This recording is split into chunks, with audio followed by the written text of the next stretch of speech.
if you stack them all on top, you're going to get really high intent sellers and have high intent conversations. The top three data points.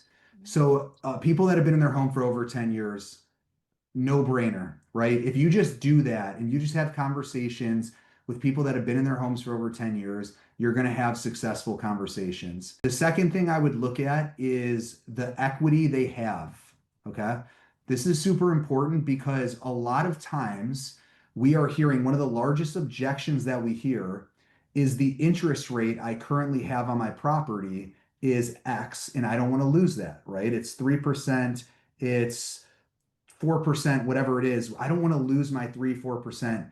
But if they only have a small balance, right, from a loan to value perspective, if they only have a small balance on their property, all of a sudden that becomes significantly less relevant to the conversation. Meaning, if I have a $200,000 or a $1 million home and I only owe 200,000, if I have a 4% or 3% interest rate on that $200,000, all of a sudden that's not as impactful when it comes to me transacting versus if I have 90% of my loan is at 3% and I don't have a significant amount of equity and I haven't seen appreciation. Now all of a sudden it's probably going to be harder to move them off of that 3% mortgage rate because so much of the balance of their loan is attached to it, right? The third thing is, and this is kind of what I would consider is a wild card, is people that own multiple properties. Okay.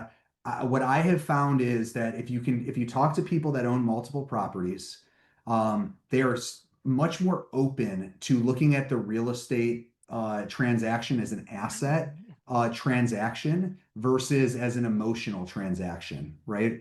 So it's like if you're talking to people that you know own multiple properties, they own investment real estate, you're just going to see a different conversation when you're talking to them and you're presenting a financial opportunity versus someone that only owns one asset. They're very emotionally attached to that. And so I would highly recommend just like those as three different data points.